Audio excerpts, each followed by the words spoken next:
I'm Rodger Walker. Before I was home deck guy, I was fire guy. When I met Susan, she was a fire safety disaster. She had extension cords exploding, and she didn't know what a fire extinguisher looked like, and she probably didn't have smoke alarms, I don't know. So we'll talk about those three things. The whole difference between you getting out of a house fire and you not getting out of a house fire is your smoke alarm. So please have smoke alarms. The more the better. Have one in each compartment of your house. If your workroom is in your basement, as this one is, you can have interlinked smoke alarms so that if one goes off, they all go off. So if your workroom smoke alarm goes off in the middle of the night because you left something on, then the smoke alarm in your bedroom will go off as well and let you know that there's a problem someplace in the house. And you can get those online or through all the home stores. They're a little bit more expensive than the non-linked smoke alarms, but they're worth it. Always be sure to check your batteries in your smoke alarm. They all have some kind of button that you can push, and it'll let you know if the battery's okay. Some smoke detectors now have 10-year batteries, and some have just the older style batteries that only last less than a year. So I'm not going to tell you how often to change your batteries. Go with the manufacturer's recommendations, but always test the smoke alarms throughout your house and make sure they're working, and that way you'll know. Second, we'll talk about fire extinguishers. If you don't have one, you should.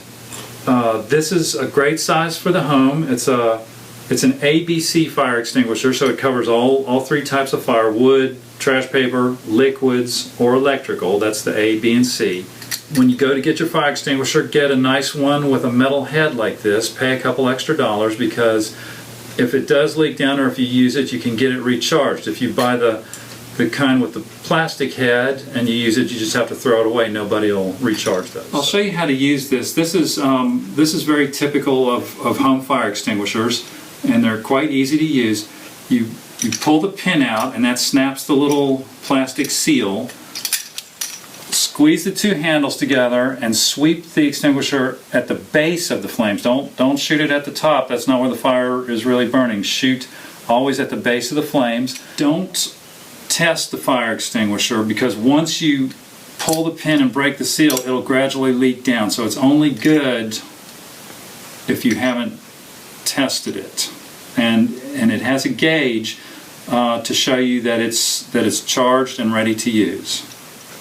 Third, let's talk briefly about extension cords. Susan has had a couple of extension cords explode, so I know this is a problem in workrooms. If you have an extension cord and it's cracked and the copper wires are showing, that's very dangerous. It's a fire hazard, and it's also a shock hazard for you. So if your cord is not in perfect shape, throw it away or get it fixed. Cords like this are great for running lamps, but they're not okay for running irons or heavy sewing machines. If your cord gets hot where it's plugged into the receptacle, or if the receptacle in the wall gets hot, you're pulling too much of a load from a lightweight cord.